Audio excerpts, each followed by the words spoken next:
હાય, good morning. કેમ છો બધા?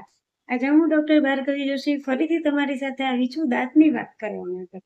આજે આપણે વાત કરવાની છે કે શું કાઢી નાખેલો અથવા નીકળી ગયેલો દાંત રિપ્લેસ કરાવવો એટલે કે પાછો નખાવવો ઇમ્પોર્ટન્ટ છે.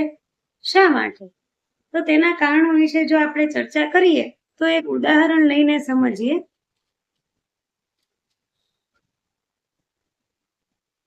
આ કેસમાં ધારો કે આ દાંત આપણો કઢાવી નાખેલો છે. હવે એ કેસમાં શું થશે કે આ દાંત કાઢી નાખવાથી આ દાંતની સામે કોઈ સ્ટોપર ન હોવાના કારણે, કોઈ બંધ થવાનો પોઈન્ટ ન હોવાના કારણે આ દાંત નીચેની તરફ આવવાનો પ્રયાસ કરશે.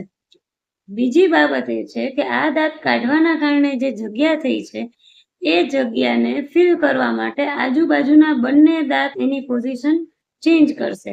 તેનાથી શું થશે કે આ જે ચાવવાની પેટર્ન છે, ચાવવાની લાઈન છે, એમાંથી ઉપરનો દાંત બહાર આવી જશે તથા નીચેના આજુબાજુના બંને દાંતોની પણ પોઝિશન ચેન્જ થવાના કારણે આપણી ચાવવાની પેટર્ન બદલાશે અને ચાવવામાં થોડી ડિફિકલ્ટી થશે.